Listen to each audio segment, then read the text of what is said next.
Welcome to Riddhi Academy, where learning creates leaders, your destination for competitive exam success. Learn today, lead tomorrow. Welcome to Riddhi Academy. आप लोग का हमारे Riddhi academy channel में स्वागत है। आज हम पढ़ने वाले हैं बीपीएससी 134 बीपीएससी 134 जो है इंट्रोडक्शन टू इंटरनेशनल रिलेशंस, मतलब अंतर्राष्ट्रीय संबंधों का परिचय के बारे में आज हम लोग पढ़ेंगे। इसमें टोटल कुछ 30 क्वेश्चन है। जो क्वेश्चन इस प्रकार हैं, आप लोग देख सकते हैं क्या क्या क्वेश्चन है। ये सारे क्वेश्चन जो है आपके एग्ज़ाम के पॉइंट ऑफ व्यू से बहुत ही ज़्यादा इम्पोर्टेंट क्वेश्चन है। आप लोग प्लीज़ एक बार इस क्वेश्चन को देख लीजिए, इसको हल कर लीजिए, उसके बाद आप एग्ज़ाम में जाइए। आपके एग्ज़ाम में बहुत ही ज़्यादा ये क्वेश्चन हेल्प करने वाले हैं। ये सारे क्वेश्चन हम आज इसी वीडियो में कवर करने वाले हैं, तो आप लोग इस वीडियो को अच्छे से और ध्यानपूर्वक देखिए और हमारा सपोर्ट कीजिए। अगर आपको हमारा वीडियो थोड़ा भी अच्छा लगता है तो लाइक, सब्सक्राइब और कमेंट कीजिए और जितना हो सके उतना शेयर कीजिए। और हाँ, हम लोग को बहुत सारा वीडियो बनाना पड़ता है, बहुत सारा कंटेंट इकट्ठा करना पड़ता है, इसलिए क्या होता है कि थोड़ा बहुत इधर उधर लैंग्वेज में हो जाता है बोलते बोलते, तो आप लोग उस बात को ज़्यादा ध्यान मत दीजिए। आगे हम लोग का सपोर्ट करते रहिए, आगे आप लोग को भी वीडियो मिलते रहेगा। तो हम लोग फर्स्ट क्वेश्चन स्टार्ट करने वाले हैं, जो है अंतर्राष्ट्रीय संबंधों के अध्ययन के दृष्टिकोण के रूप में उदारवाद की व्याख्या कीजिए।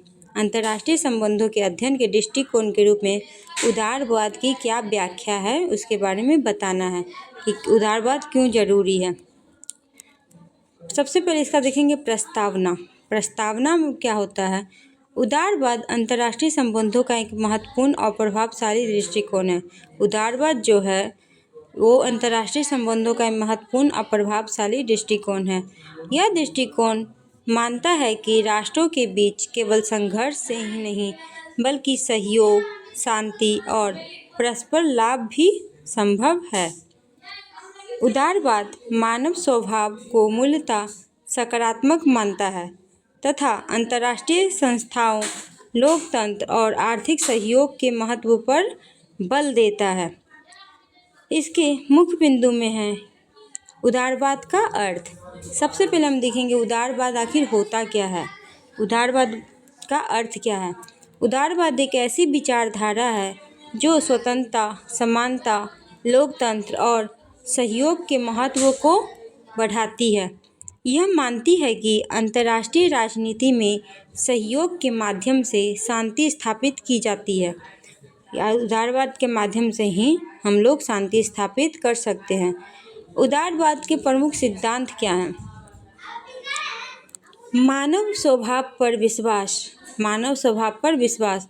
उदारवादी विचारकों के अनुसार मनुष्य स्वभाव से सहयोगी और विवेकशील होता है। उदारवाद के अनुसार क्या है कि मानव स्वभाव से विवेकशील और सहयोगी होता है, इसलिए राष्ट्रों के बीच सहयोग संभव हो पाता है। अंतर्राष्ट्रीय सहयोग का महत्व। उदारवाद राष्ट्रों के बीच सहयोग, समझौते और वार्ता को बढ़ावा देता है। लोकतंत्र का समर्थन। लोकतंत्र का समर्थन कैसे करता है? उदारवाद जो है हमारे लोकतंत्र के साथ समर्थन कैसे स्थापित करता है? लोकतांत्रिक देशों के बीच युद्ध की संभावना कम होती है, इसे लोकतांत्रिक शांति सिद्धांत कहा जाता है। फिर अंतर्राष्ट्रीय संस्थाओं की भूमिका। उदारवाद में अंतर्राष्ट्रीय संस्थाओं की क्या भूमिका है? संयुक्त राष्ट्र, यूएनओ, आईएमएफ और वर्ल्ड बैंक और WHO जैसी संस्थाएं सहयोग बढ़ाने और विवाद को कम करने में मदद करती है। आर्थिक अंतर्निर्भरता। आर्थिक अंतर्निर्भरता में है व्यापार और आर्थिक संबंध देशों को एक दूसरे पर निर्भर बनाते हैं, जिससे युद्ध की संभावना कम होती है। सामूहिक सुरक्षा। यदि किसी एक राष्ट्र पर आक्रमण होता है तो सभी राष्ट्र मिलकर उसका विरोध करते हैं, ये सामूहिक सुरक्षा के अंतर्गत आता है। वैश्वीकरण का समर्थन। वैश्वीकरण के समर्थन में है कि उदारवाद वैश्विक व्यापार, संरचना और संस्कृति आदान प्रदान को प्रोत्साहित करता है। अब उदारवाद के प्रमुख विचारक कौन कौन थे जो उदारवाद में विश्वास करते थे, उसका समर्थन करते थे? जॉन लॉक जो हैं वो उदारवाद के विचारक में प्रथम थे। जॉन लॉक कहते हैं कि व्यक्तिगत स्वतंत्रता, प्राकृतिक अधिकारों और सीमित सरकार की अवधारणा का समर्थन जॉन लॉक ने किया था। इमानुएल कांट ने अस्थायी शांति की अवधारणा प्रस्तुत की तथा लोकतांत्रिक राज्यों के बीच सहयोग पर बल दिया। वुडरो विल्सन ने प्रथम विश्व युद्ध के बाद विश्व शांति के लिए राष्ट्र संघ की स्थापना का समर्थन किया। फिर है रॉबर्ट की ओहाने ने अंतर्राष्ट्रीय संस्थाओं और सहयोग के महत्व को स्पष्ट किया तथा नव उदारवाद के विकास में महत्वपूर्ण योगदान दिया। जोसेफ न्याय ने सॉफ्ट पावर की अवधारणा प्रस्तुत की और अंतर्निर्भरता के महत्व पर बल दिया। फिर है उदारवाद के महत्व। उदारवाद से क्या महत्व थे? उदारवाद के महत्व को बताना है। उदारवाद से हम लोग विश्व शांति को बढ़ावा दे सकते हैं। उदारवाद से ही अंतर्राष्ट्रीय सहयोग को मजबूत बनाया जा सकता है। लोकतंत्र और मानवाधिकार का समर्थन किया जा सकता है। अंतर्राष्ट्रीय संस्थाओं का उपयोगिता को स्पष्ट किया जा सकता है। वैश्विक समस्याओं के समाधान में सहायता करता है। राष्ट्र के बीच विश्वास और सहयोग को बढ़ावा देता है। फिर है उदारवाद की आलोचना। उदारवाद की क्या आलोचनाएं थी? यथार्थवादी विद्वानों के अनुसार यह अत्यधिक आदर्शवादी है। उदारवादी को आदर्शवादी भी माना जाता है।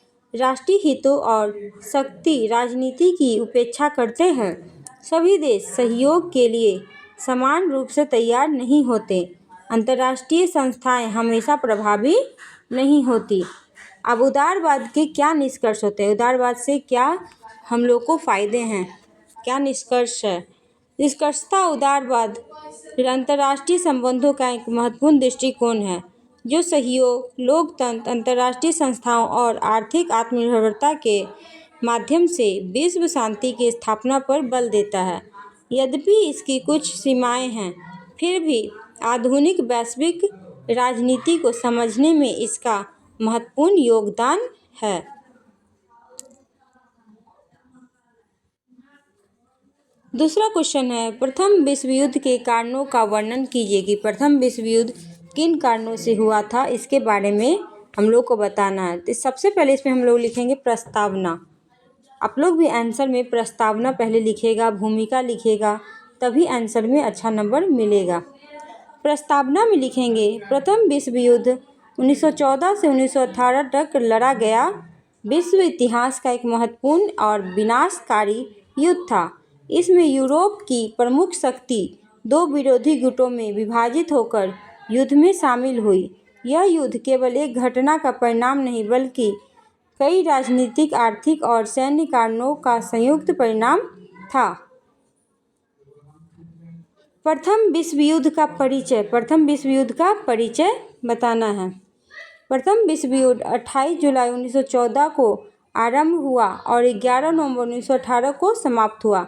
इस युद्ध में मित्र राष्ट्र और केंद्रीय शक्ति आमने सामने थी। प्रथम विश्व युद्ध के प्रमुख कारण क्या थे? किस कारण से यह युद्ध हुआ था? उग्र राष्ट्रवाद। यूरोप के विभिन्न देशों में राष्ट्रवाद की भावना अत्यंत बढ़ गई। प्रत्येक राष्ट्र स्वयं को श्रेष्ठ और सिद्ध करना चाहते थे, जिससे देशों के बीच प्रतिस्पर्धा और तनाव बढ़ा। साम्राज्यवाद में हो गया, यूरोप शक्तियाँ उपनिवेशों, कच्चे माल तथा बाजारों के लिए प्रतिस्पर्धा कर रही थी। विशेष रूप से ब्रिटेन, फ्रांस, जर्मनी के बीच साम्राज्य विस्तार की होड़ लगी हुई थी। फिर सैन्यवाद में क्या हुआ कि प्रमुख देशों ने अपनी सेनाओं और हथियारों का अत्यधिक विस्तार किया। जर्मनी और ब्रिटेन के बीच नौसैनिक प्रतिस्पर्धा ने युद्ध की संभावना को और बढ़ा दिया। फिर एक गुटबंदी नीति में यूरोप दो विरोधी सैन्य गुटों में विभाजित हो गया। त्रिसंधि और त्रिमैत्री। त्रिसंधि में जर्मनी, ऑस्ट्रेलियाई, हंगरी और इटली शामिल थे, जबकि त्रिमैत्री में ब्रिटेन, फ्रांस और रूस शामिल थे। इन गुटों ने भी किसी भी क्षेत्रीय संघर्ष को व्यापक युद्ध में बदलने की स्थिति उत्पन्न कर दी। बल्कन संकट। बल्कन संकट क्या थे? बल्कन संकट क्षेत्र को यूरोप का बारूद का ढेर कहा जाता था। यहाँ राष्ट्रवादी आंदोलन और क्षेत्रीय विवादों के कारण लगातार तनाव बना हुआ था। मोरक्को संकट। मोरक्को संकट में जर्मनी और फ्रांस के बीच मोरक्को को लेकर हुए विवादों ने यूरोप में विश्वास और शत्रुता को बढ़ाया। फ्रांज फर्डिनेंड की हत्या। 28 जून 1914 को साराजेवो में ऑस्ट्रियाई हंगरी के युवराज आर्कड्यूक फ्रांज फर्डिनेंड और उनकी पत्नी की हत्या का एक सर्ब राष्ट्रवादी द्वारा कर दिया गया। यही युद्ध का तत्कालिक कारण बना। ऑस्ट्रियाई हंगरी ने सर्बिया के विरुद्ध युद्ध की घोषणा की, जिसके बाद गुटबंदी के कारण अन्य देश भी युद्ध में शामिल हो गए। प्रथम विश्व युद्ध का महत्व क्या था? किन महत्वों के कारण ये युद्ध हुए थे? इस युद्ध में विश्व राजनीति में व्यापक परिवर्तन हुए। कई साम्राज्यों का पतन भी हुआ। राष्ट्रसंघ की स्थापना भी प्रथम विश्व युद्ध के कारण हुई थी। युद्ध में द्वितीय विश्व युद्ध की पृष्ठभूमि भी तैयार हो गई थी। प्रथम विश्व युद्ध में ही दूसरे विश्व युद्ध की पृष्ठभूमि तैयार हो गई थी। निष्कर्षतः प्रथम विश्व युद्ध राष्ट्रवाद, साम्राज्यवाद और सैन्यवाद, गुटबंदी तथा बल्कन संकट जैसी अनेक कारणों का परिणाम था। फ्रांज फर्डिनेंड की हत्या ने केवल उस युद्ध को प्रारंभ करने का कार्य किया जिसकी पृष्ठभूमि पहले से तैयार हो चुकी थी। इस युद्ध ने विश्व इतिहास की दिशा बदल दी और आधुनिक अंतर्राष्ट्रीय राजनीति की नींव रखी। केथन ब्लट्स के व्यवस्था दृष्टिकोण की मुख्य विशेषताओं की व्याख्या कीजिए। केथन ब्लट्स के व्यवस्था दृष्टिकोण की मुख्य विशेषता की व्याख्या कीजिए। प्रस्तावना में देखेंगे, केथन ब्लट्स अंतर्राष्ट्रीय संबंधों के प्रमुख विद्वानों में एक थे। उन्होंने अपनी प्रसिद्ध पुस्तक थ्योरी ऑफ इंटरनेशनल पॉलिटिक्स 1979 में नव यथार्थ अर्थात संरचना अथवा संरचनात्मक यथार्थवाद का प्रतिपादन किया। ब्लट्स का व्यवस्था दृष्टिकोण अंतर्राष्ट्रीय राजनीति को समझने का एक वैज्ञानिक और संरचनात्मक तरीका प्रस्तुत करता है। उनके अनुसार राज्य के व्यवहार को समझने के लिए अंतर्राष्ट्रीय व्यवस्था की संरचना का अध्ययन आवश्यक है। व्यवस्था का अर्थ क्या है? व्यवस्था के अर्थ के बारे में हम लोग देखेंगे। व्यवस्था से आशय उन इकाइयों और उनके बीच मौजूद संबंधों से है जो एक निश्चित ढांचे में कार्य करते हैं। अंतर्राष्ट्रीय राजनीति में राज्य प्रमुख इकाई हैं और उनका व्यवहार अंतर्राष्ट्रीय व्यवस्था की संरचना से प्रभावित होता है। फिर एक केथन ब्लट्स का व्यवस्था दृष्टिकोण क्या है उनके बारे में बताना है। ब्लट्स के अनुसार अंतर्राष्ट्रीय राजनीति को केवल राज्यों की नीतियों या नेताओं के व्यवहार से नहीं समझा जा सकता, बल्कि संपूर्ण अंतर्राष्ट्रीय व्यवस्था की संरचना का अध्ययन करना आवश्यक है। व्यवस्था दृष्टिकोण की मुख्य विशेषताएं बताना है कि व्यवस्था दृष्टिकोण की मुख्य व्यवस्थाएं क्या थी। अंतर्राष्ट्रीय व्यवस्था अराजक होती है। अंतर्राष्ट्रीय व्यवस्था अराजक क्यों होती है इसके बारे में हम लोग देखेंगे। अंतर्राष्ट्रीय स्तर पर कोई विश्व सरकार नहीं होती जो सभी राज्यों को नियंत्रित कर सके, इसलिए अंतर्राष्ट्रीय व्यवस्था अराजक होती है, जिसका अर्थ अव्यवस्था नहीं बल्कि सर्वोच्च केंद्रीय सत्ता का अभाव है। राज्य प्रमुख अभिनेता है। बुलेट्स के अनुसार राज्य अंतर्राष्ट्रीय राजनीति के सबसे महत्वपूर्ण और प्रमुख अभिनेता हैं। अन्य संस्थाओं की तुलना में राज्य की भूमिका अधिक प्रभावशाली होती है। सभी राज्यों का मूल कार्य समान है। सभी राज्यों के मूल कार्य समान है, ये आपको बताना है कि क्यों समान है, कैसे समान है। सभी राज्य का प्रमुख उद्देश्य अपनी सुरक्षा, अस्तित्व और राष्ट्रीय हितों की रक्षा करना होता है।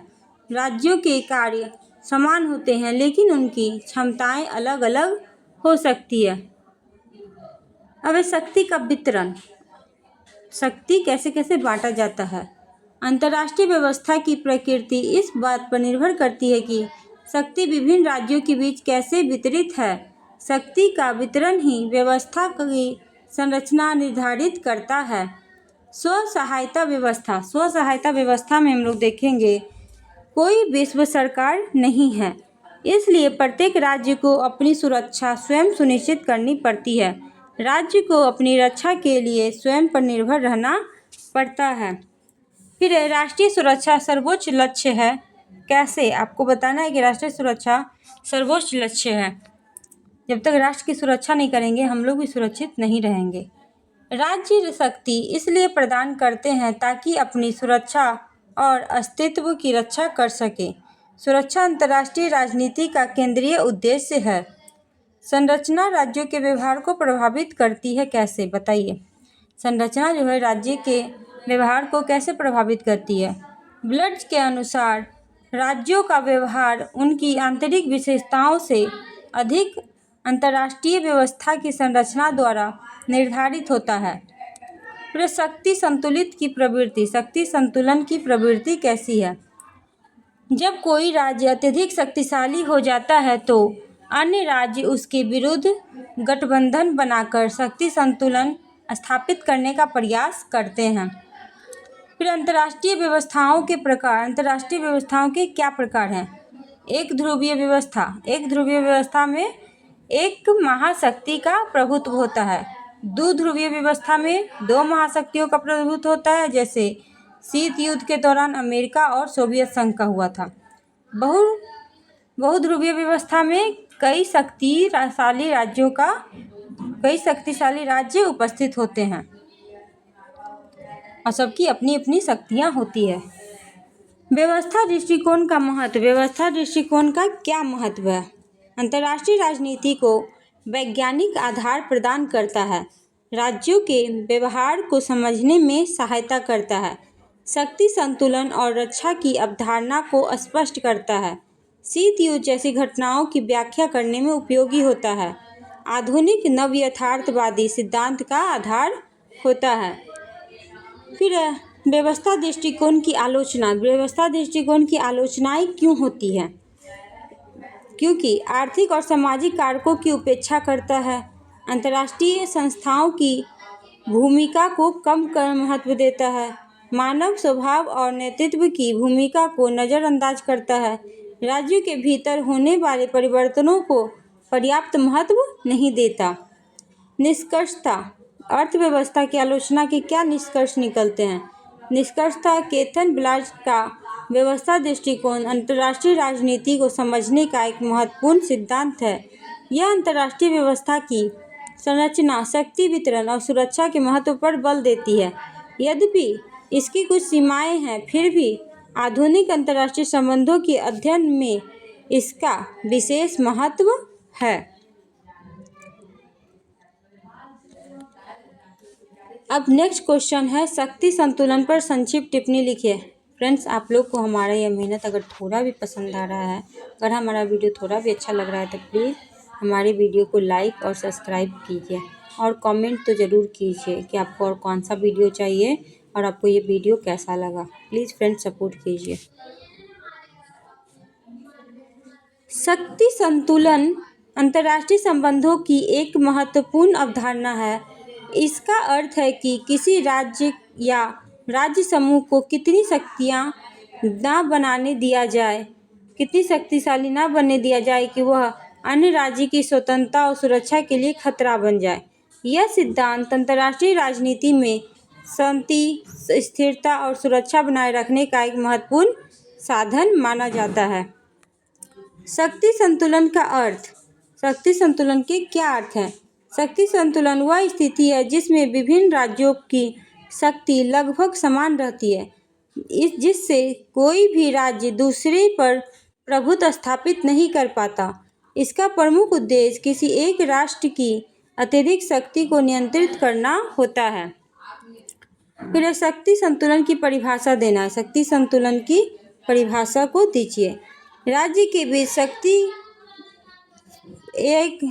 बीच शक्ति का ऐसा वितरण जिससे कोई भी राज्य अत्यधिक शक्तिशाली ना हो और अंतर्राष्ट्रीय व्यवस्था में स्थिरता बनी रहे। शक्ति संतुलन की प्रमुख विशेषताएं क्या क्या हैं? यह अंतर्राष्ट्रीय राजनीति का एक पारंपरिक सिद्धांत है।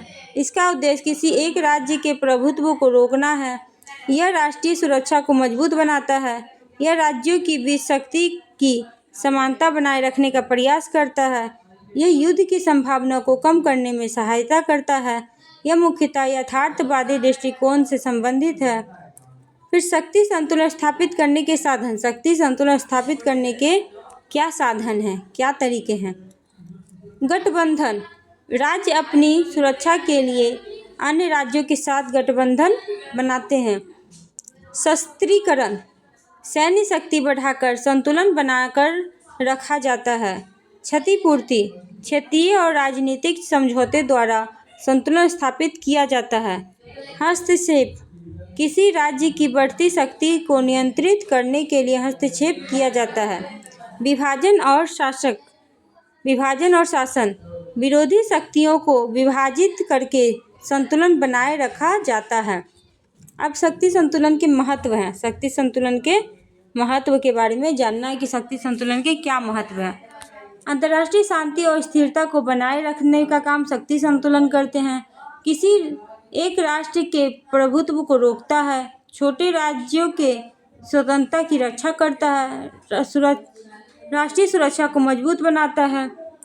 अंतर्राष्ट्रीय व्यवस्था में संतुलन बनाए रखता है। शक्ति संतुलन के उदाहरण। शक्ति संतुलन के क्या क्या उदाहरण हैं? 19वीं शताब्दी का यूरोपीय शक्ति संतुलन। शीत युद्ध के दौरान अमेरिका और सोवियत संघ के बीच शक्ति संतुलन। नाटो और वर्साई संधि के बीच संतुलन। फिर शक्ति संतुलन की आलोचना। शक्ति संतुलन की आलोचना क्यों की जाती है? क्योंकि यह अस्थायी शांति की गारंटी नहीं देता। कई बार हथियार की दौड़ को बढ़ावा दे देता है। युद्ध और संघर्ष की संभावना बनी रहती है। छोटे देशों के हितों की उपेक्षा हो सकती है। निष्कर्षतः शक्ति संतुलन अंतर्राष्ट्रीय राजनीति का एक महत्वपूर्ण अवधारणा है जिसका उद्देश्य किसी एक राज्य के प्रभुत्व को रोककर विश्व शांति और स्थिरता बनाए रखना है। यद्यपि इसकी कुछ सीमाएं हैं, फिर भी यह अंतर्राष्ट्रीय संबंधों को समझाने का एक महत्वपूर्ण आधार प्रदान करती है। नव यथार्थवाद पर संक्षिप्त टिप्पणी लिखिए। नव यथार्थवाद क्या है, इसके बारे में टिप्पणी लिखना है। प्रस्तावना में लिखेंगे, नव यथार्थवाद अंतर्राष्ट्रीय संबंधों का एक महत्वपूर्ण सिद्धांत है जिसका विकास केथन ब्लड्ज ने किया था, जिसे संरचनात्मक यथार्थवाद भी कहा जाता है। यह सिद्धांत यथार्थवाद का आधुनिक रूप है जो अंतर्राष्ट्रीय राजनीति को समझने के लिए अंतर्राष्ट्रीय व्यवस्था की संरचना पर विशेष बल देता है। नव यथार्थवाद का अर्थ। नव यथार्थवाद के क्या अर्थ हैं? नव यथार्थवाद के अनुसार अंतर्राष्ट्रीय राजनीति में राज्यों का व्यवहार मानव स्वभाव से नहीं बल्कि अंतर्राष्ट्रीय व्यवस्था की संरचना से निर्धारित होती है। अंतर्राष्ट्रीय व्यवस्था अराजक होती है क्योंकि यहाँ कोई विश्व सरकार नहीं होती। नव यथार्थवाद के प्रमुख सिद्धांत क्या हैं? नव यथार्थवाद के प्रमुख सिद्धांत हैं, अंतर्राष्ट्रीय व्यवस्था अराजक होती है। राज्य अंतर्राष्ट्रीय राजनीति के प्रमुख अभिनेता हैं। राष्ट्रीय सुरक्षा राज्यों का सर्वोच्च लक्ष्य है। राज्य अपनी सुरक्षा के लिए स्व सहायता की नीति अपनाते हैं। शक्ति का वितरण अंतर्राष्ट्रीय व्यवस्था को प्रभावित करता है। राज्य अपने अस्तित्व और सुरक्षा की रक्षा के लिए शक्ति अर्जित करते हैं। शक्ति संतुलन अंतर्राष्ट्रीय स्थिरता बनाए रखने में महत्वपूर्ण भूमिका निभाते हैं। केथन ब्लज का योगदान। केथन ब्लज ने अपनी पुस्तक थ्योरी ऑफ नेशनल पॉलिटिक्स 1979 में नव यथार्थवाद का प्रतिपादन किया था।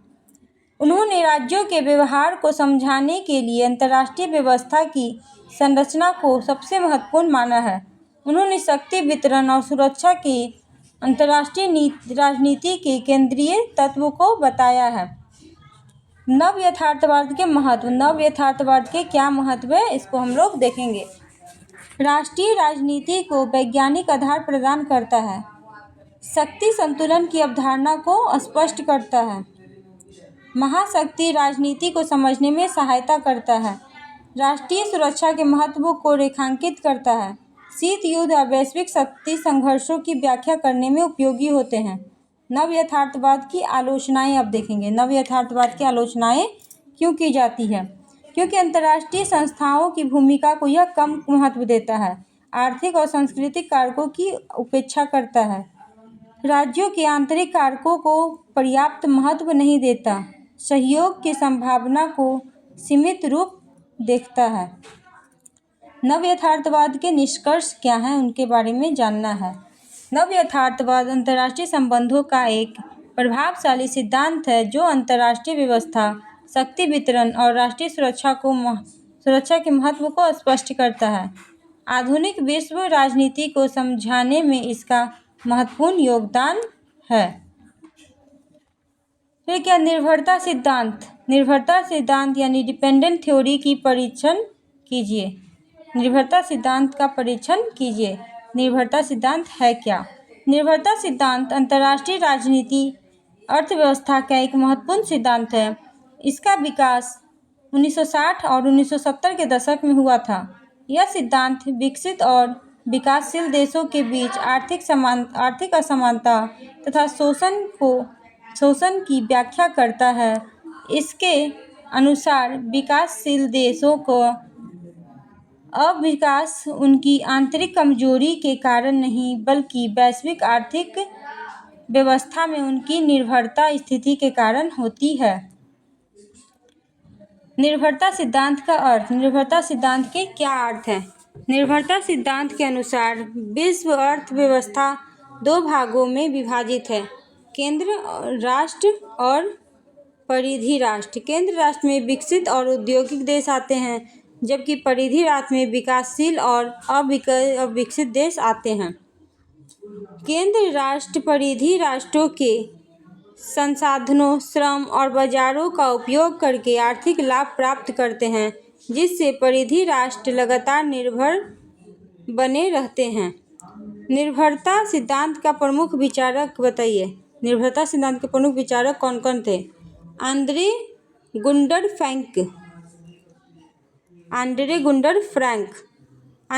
फ्रैंक ने अविकास को विकास की प्रक्रिया का परिणाम बताया था।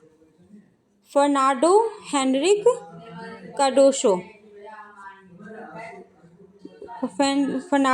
कार्डोसो ने निर्भरता विकास की अवधारणा प्रस्तुत की थी। समीर अमीन ने वैश्विक पूंजीवादी अर्थव्यवस्था की आलोचना की थी।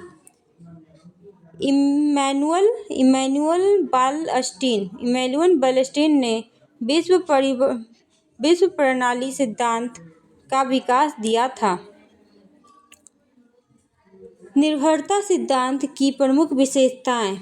विश्व आर्थिक व्यवस्था असमान है। विकसित देश विकासशील देशों का आर्थिक शोषण करते हैं। अविकास भी विकास की प्रक्रिया का परिणाम है। विकासशील देश विदेशी पूंजी, तकनीकी और बाजारों पर निर्भर रहते हैं। वैश्विक व्यापार अर्थव्यवस्था विकसित देशों के पक्ष में कार्य करते हैं। औपनिवेशिक विरासत आज भी आर्थिक निर्भरता को प्रभावित करते हैं। निर्भरता सिद्धांत के महत्व। निर्भरता सिद्धांत के क्या महत्व होते हैं? वैश्विक आर्थिक असमानताओं को समझने में सहायता करते हैं। औपनिवेशिक शोषण के प्रभावों को स्पष्ट करते हैं। विकासशील देशों की समस्याओं का विश्लेषण करते हैं। विश्व अर्थव्यवस्था की संरचना कमजोरियों को उजागर करते हैं। विकास और अविकास के संबंधों को समझाता है। निर्भरता सिद्धांत की आलोचना। निर्भरता सिद्धांत की आलोचना कीजिए कि क्या थे। सभी विकासशील देशों पर समान रूप से लागू नहीं होता। कुछ विकासशील देश ने निर्भरता के बावजूद उल्लेखनीय विकास किया। आंतरिक राजनीति और सामाजिक कारकों की उपेक्षा करता है। अत्यधिक आर्थिक दृष्टिकोण पर निर्भर है। वैश्वीकरण के सकारात्मक प्रभावों को अपर्याप्त महत्व नहीं देता। निष्कर्षतः निर्भरता सिद्धांत विकसित और विकासशील देशों के बीच आर्थिक संबंधों तथा वैश्विक असमानताओं को समझने का एक महत्वपूर्ण माध्यम है। यद्यपि कुछ सीमाएं हैं, फिर भी यह राष्ट्रीय राजनीति अर्थव्यवस्था के अध्ययन में महत्वपूर्ण स्थान रखता है। शीत युद्ध की उत्पत्ति और चरणों की व्याख्या कीजिए। हम लोग को शीत युद्ध की उत्पत्ति कैसे हुई और उनके कौन कौन से चरण है इसके बारे में बताना है। शीत युद्ध यानी कोल्ड वॉर जो है द्वितीय विश्व युद्ध के बाद अमेरिका और सोवियत संघ के बीच उत्पन्न वैचारिक, राजनीतिक, आर्थिक और सामरिक संघर्ष की स्थिति थी। यह प्रत्यक्ष युद्ध नहीं था, बल्कि तनाव और प्रतिस्पर्धा और शक्ति संघर्ष का दौर था।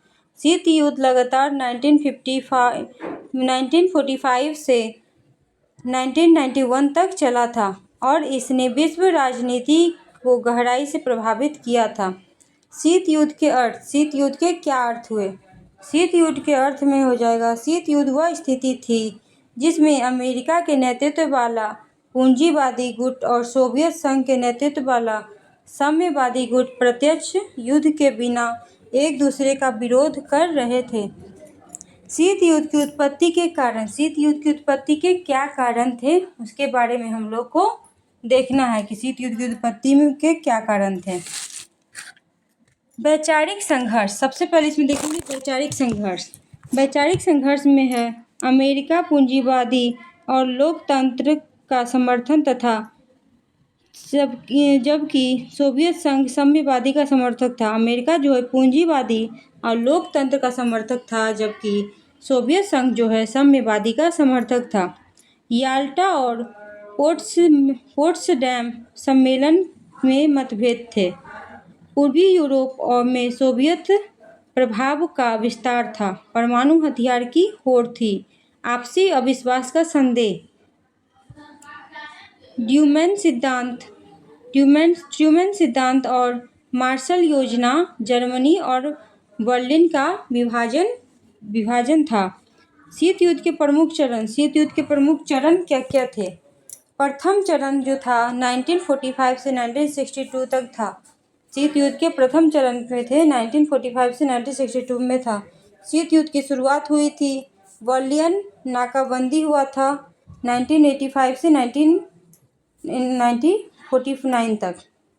नाटो की स्थापना हुई थी। कोरियाई युद्ध हुआ था 1905 से 1953 के बीच में। फिर क्यूबा मिसाइल संकट 1962 में हुआ था। द्वितीय चरण में हुआ था तनाव शैथिल्य हुआ था 1962 से 1979 तक। अमेरिका और सोवियत संघ के बीच तनाव में कमी थी। सॉल्ट समझौते हुए थे। हथियार नियंत्रण के प्रयास हुए थे। राजनयिक संबंधों में सुधार हुआ था। तृतीय चरण में है नया शीत युद्ध हुआ था 1979 से 1985 तक। अफगानिस्तान में सोवियत हस्तक्षेप हुआ था। हथियारों की नई दौड़ हुई थी। अमेरिका और सोवियत संघ के संबंधों में पुनः तनाव था। चतुर्थ चरण जो था 1985 से 1991 तक था। गोर्बाचेव की ग्लासनोस्ता और पेरेस्ट्रोइका नीतियां अपनाई गई थी। पूर्वी यूरोप में साम्यवादी शासन का पतन किया गया था। बर्लिन का दीवार का पतन हुआ था 1989 में। 1991 में सोवियत संघ का विघटन हुआ। शीत युद्ध का अंत हो गया। अब शीत युद्ध के क्या क्या प्रभाव रहे हैं, युद्ध से क्या क्या प्रभावित हुए, ये सब हम लोग को देखना है। विश्व 2 गुटों में विभाजित हो गया, हथियार और परमाणु शक्ति की होड़ बढ़ गई, संयुक्त राष्ट्र की भूमिका प्रभावित हुई, कई क्षेत्रीय युद्ध हुए, विश्व राजनीति में अमेरिका और सोवियत संघ महाशक्ति बनकर उभरे। अब शीत युद्ध से क्या निष्कर्ष निकला? शीत युद्ध जो हुआ उससे निष्कर्ष निकला कि शीत युद्ध 20वीं शताब्दी की सबसे महत्वपूर्ण राजनीतिक घटनाओं में एक था। इसने अंतर्राष्ट्रीय संबंधों, वैश्विक सुरक्षा और विश्व राजनीति की दिशा को गहराई से प्रभावित किया। 1991 में सोवियत संघ के विघटन के साथ शीत युद्ध का अंत हो गया। अब शीत युद्ध के बारे में हम लोग देख चुके हैं, अब देखेंगे अंतर्राष्ट्रीय संबंधों में शक्ति की अवधारणा की व्याख्या कीजिए। अंतर्राष्ट्रीय संबंधों में शक्ति की अवधारणा क्या थी, उसके बारे में हम लोग को व्याख्या करना है। शक्ति अंतर्राष्ट्रीय संबंधों की सबसे महत्वपूर्ण अवधारणाओं में एक है। अंतर्राष्ट्रीय राजनीति में राज्यों की स्थिति, प्रभाव तथा भूमिका का निर्धारण उनकी शक्ति के आधार पर किया जाता है। शक्ति के माध्यम से कोई राज्य अन्य राज्यों के व्यवहार को प्रभावित और नियंत्रित कर सकता है तथा अपने राष्ट्रीय हितों की रक्षा कर सकता है। फिर शक्ति का क्या अर्थ है? शक्ति का आशय किसी राज्य की उस क्षमता से है जिसके द्वारा वह अन्य राज्यों के व्यवहार, निर्णयों और नीतियों को प्रभावित कर सके तथा अपने राष्ट्रीय उद्देश्यों को प्राप्त कर सके। शक्ति की परिभाषा देखेंगे। शक्ति की परिभाषा क्या है? हैंस मार्गेनथाउ के अनुसार शक्ति वह क्षमता है जिसके द्वारा एक व्यक्ति या राज्य दूसरे के व्यवहार को नियंत्रित कर सकता है। फिर है हॉल्टमैन के अनुसार शक्ति किसी राज्य की अपनी राष्ट्रीय हितों की पूर्ति करने की क्षमता है। फिर है शक्ति के प्रमुख तत्व। शक्ति के प्रमुख तत्व कौन कौन से हैं? भौगोलिक स्थिति, प्राकृतिक संसाधन, जनसंख्या, आर्थिक शक्ति, सैन्य शक्ति, वैज्ञानिक एवं तकनीकी विकास, राजनीतिक स्थिरता, राष्ट्रीय मनोविज्ञान एवं नेतृत्व, कूटनीतिक क्षमता। शक्ति के प्रकार अब देखेंगे। शक्ति के कौन कौन प्रकार हैं और क्या हैं। शक्ति जो है वो लगभग 3 प्रकार की इसमें दिया हुआ है। कठोर शक्ति यानी हार्ड पावर, कोमल शक्ति सॉफ्ट पावर और स्मार्ट शक्ति स्मार्ट पावर। कठोर शक्ति में देखेंगे सैन्य और आर्थिक साधनों द्वारा स्थापित किया जाता है। कोमल शक्ति में संस्कृति, विचार और कूटनीति के माध्यम से प्रभावित स्थापित शक्ति होता है। और स्मार्ट शक्ति में देखेंगे कोमल और कठोर शक्ति का संतुलन होता है। अंतर्राष्ट्रीय संबंधों में शक्ति के क्या महत्व है? अंतर्राष्ट्रीय संबंधों में शक्ति के महत्व के बारे में हम लोग को जानना है। अंतर्राष्ट्रीय संबंधों में शक्ति राष्ट्रीय सुरक्षा की रक्षा करते हैं, राष्ट्रीय हितों की प्राप्ति में सहायता करती है, अंतर्राष्ट्रीय प्रतिस्पर्धा बढ़ाती है, कूटनीति प्रभाव को मजबूत बनाती है, विश्व राजनीति में प्रभावशाली भूमिका सुनिश्चित करती है, युद्ध और संकट की स्थिति में सुरक्षा प्रदान करती है। फिर देखेंगे शक्ति की सीमाएं। शक्ति की कौन कौन सी सीमाएं हैं? केवल सैन्य शक्ति पर्याप्त नहीं होती। आर्थिक कमजोर शक्ति को सीमित कर सकती है। आंतरिक अस्थिरता शक्ति को कमजोर करती है। अंतर्राष्ट्रीय कानून और संस्थाएं शक्ति के उपयोग को नियंत्रित करती है। अब शक्ति के क्या निष्कर्ष निकले? शक्ति अंतर्राष्ट्रीय संबंधों की केंद्रीय अवधारणा है। किसी भी राज्य की विदेश नीति, सुरक्षा और अंतर्राष्ट्रीय स्थिति उसकी शक्ति पर निर्भर करती है। आधुनिक युग में सैन्य शक्ति के साथ साथ आर्थिक, तकनीकी और कूटनीति शक्ति का भी महत्व बढ़ गया है। अब क्वेश्चन देखेंगे 9 नंबर। अंतर्राष्ट्रीय राजनीति में संयुक्त राष्ट्र की भूमिका पर संक्षिप्त टिप्पणी लिखिए। अंतर्राष्ट्रीय राजनीति में संयुक्त राष्ट्र की भूमिका पे संक्षिप्त टिप्पणी लिखना है। सबसे पहले देखें इसके प्रस्तावना को। संयुक्त राष्ट्र यानी यूनाइटेड नेशन ऑर्गेनाइजेशन यूएनओ की स्थापना 24 अक्टूबर 1945 को विश्व शांति और सुरक्षा बनाए रखने के उद्देश्य से की गई थी। द्वितीय विश्व युद्ध की विनाशकारी घटनाओं के बाद अंतर्राष्ट्रीय सहयोग को बढ़ावा देने और भविष्य में युद्ध को रोकने के लिए इसका गठन किया गया था। मुख्य बिंदु में देखेंगे संयुक्त राष्ट्र का उद्देश्य। संयुक्त राष्ट्र के क्या उद्देश्य हैं, क्यों बनाया गया था? विश्व शांति और सुरक्षा को बनाए रखने के लिए, राष्ट्रों के बीच मैत्रीपूर्ण संबंध को बढ़ावा देने के लिए, अंतर्राष्ट्रीय सहयोग को प्रोत्साहित करने के लिए, मानव अधिकारों की रक्षा करने के लिए, वैश्विक समस्याओं का समाधान करने के लिए संयुक्त राष्ट्र का उद्देश्य है। अंतर्राष्ट्रीय राजनीति में संयुक्त राष्ट्र की भूमिका क्या है? अब ये कैसी भूमिका निभाते हैं? विश्व शांति और सुरक्षा बनाए रखने में ये सहायता करते हैं। संघर्षों और विवादों का शांतिपूर्वक समाधान करने में अंतर्राष्ट्रीय संयुक्त राष्ट्र संघ की भूमिका महत्वपूर्ण है।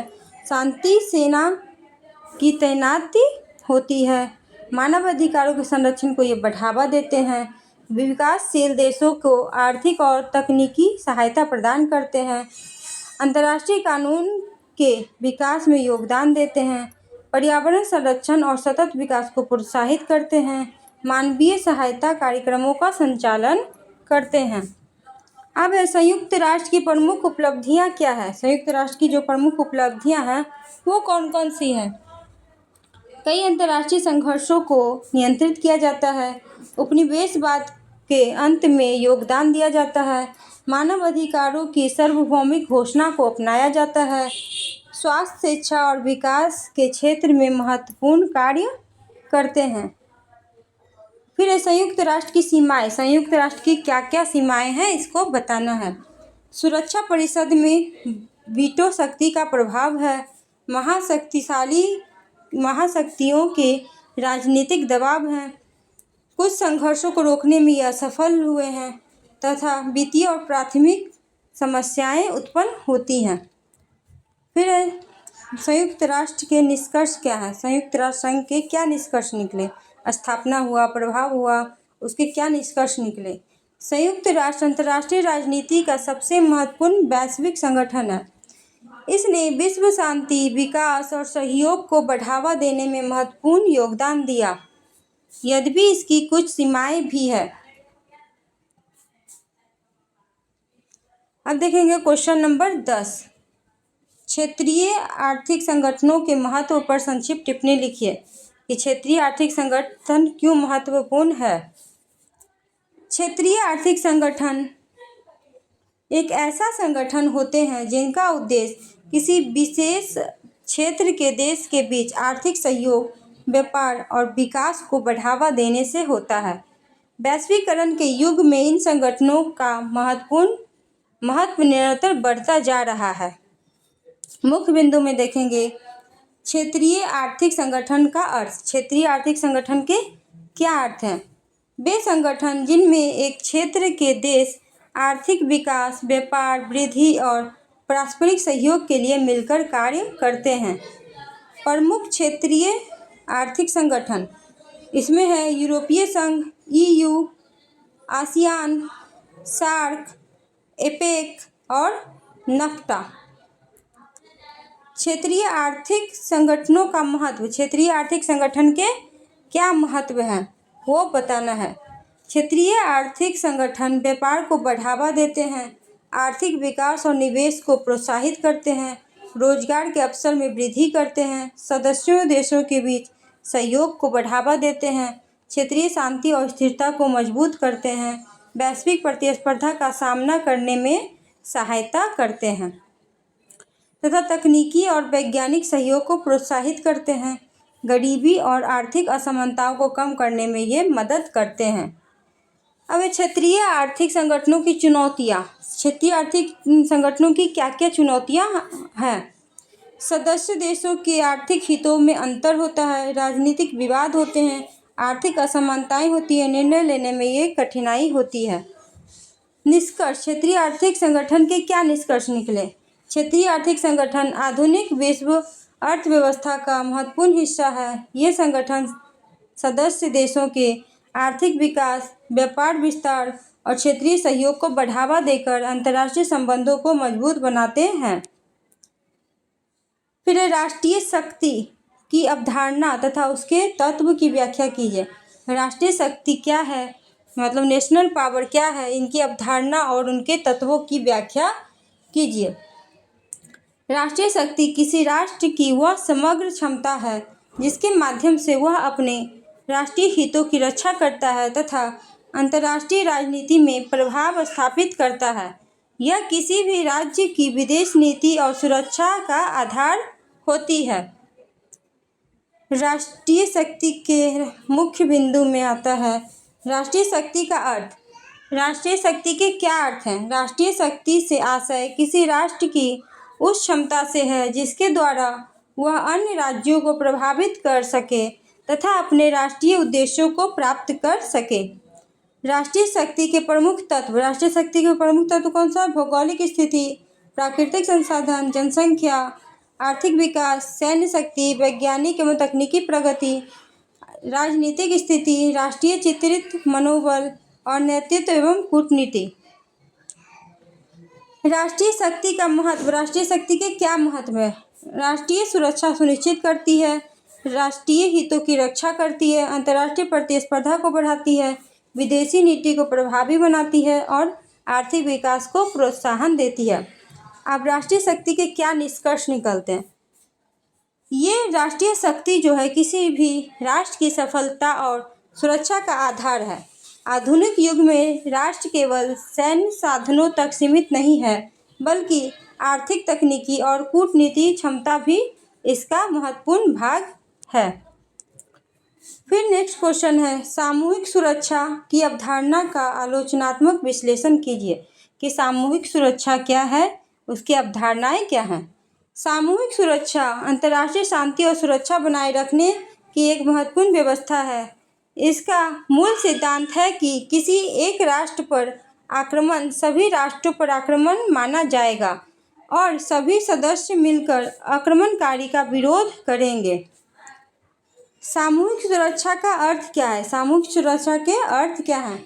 सामूहिक सुरक्षा एक ऐसा व्यवस्था है जिसमें सभी राष्ट्र शांति बनाए रखने के लिए संयुक्त राष्ट्र से कार्य करते हैं, संयुक्त रूप से कार्य करते हैं तथा किसी भी आक्रमण का सामूहिक रूप से प्रतिरोध करते हैं।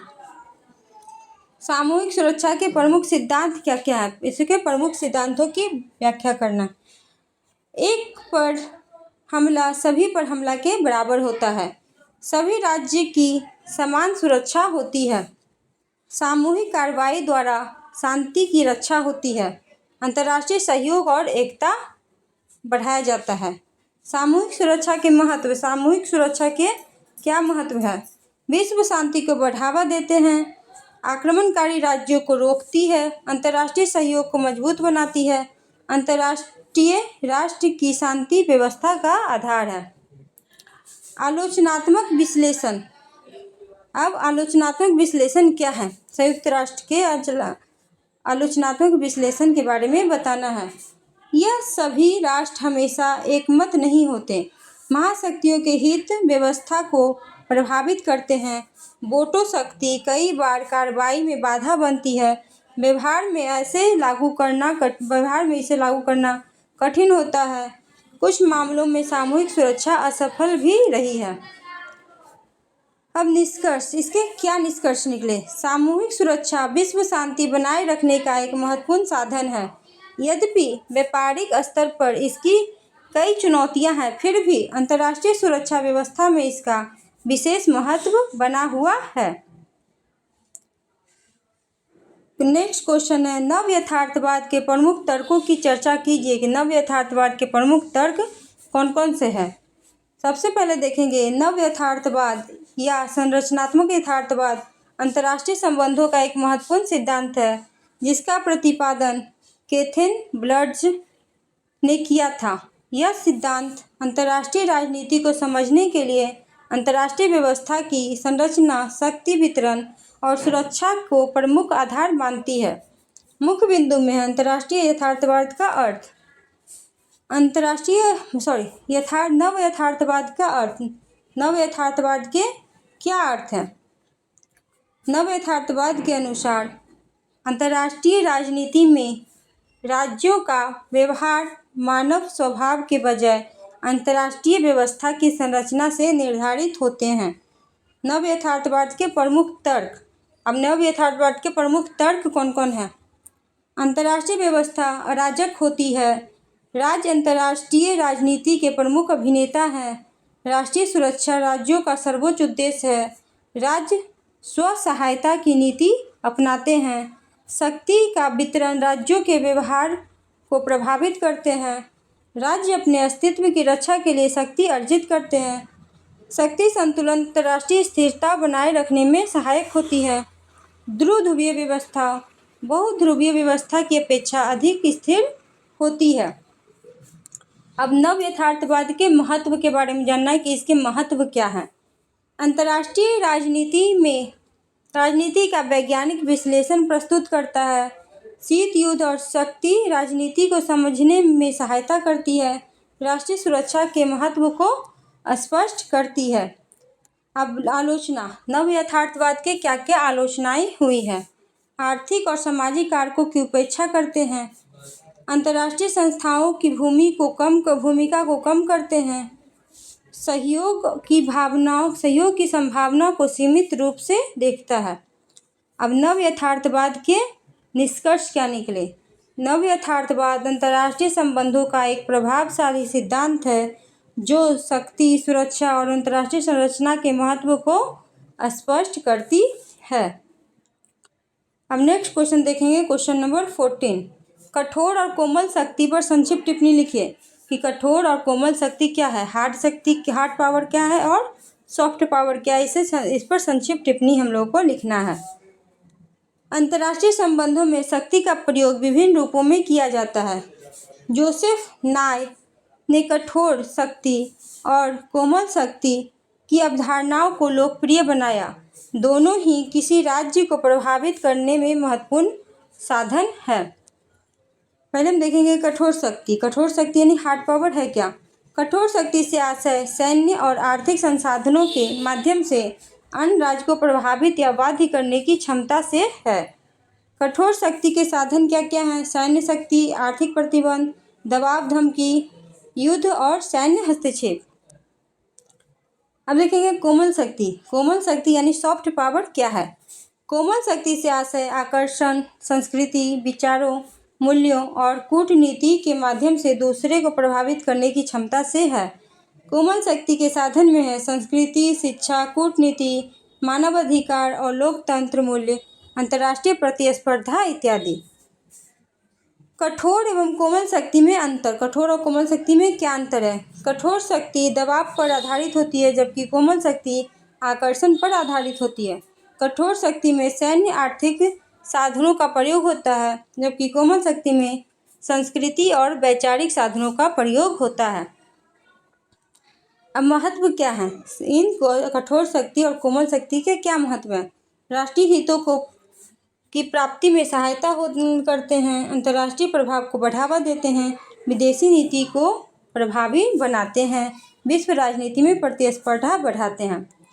अब कठोर शक्ति और कोमल शक्ति के निष्कर्ष क्या निकले? आधुनिक अंतर्राष्ट्रीय राजनीति में कठोर और कोमल दोनों प्रकार की शक्तियाँ महत्वपूर्ण हैं। किसी भी राष्ट्र की सफलता इन दोनों के संतुलन प्रयोग पर निर्भर करती है।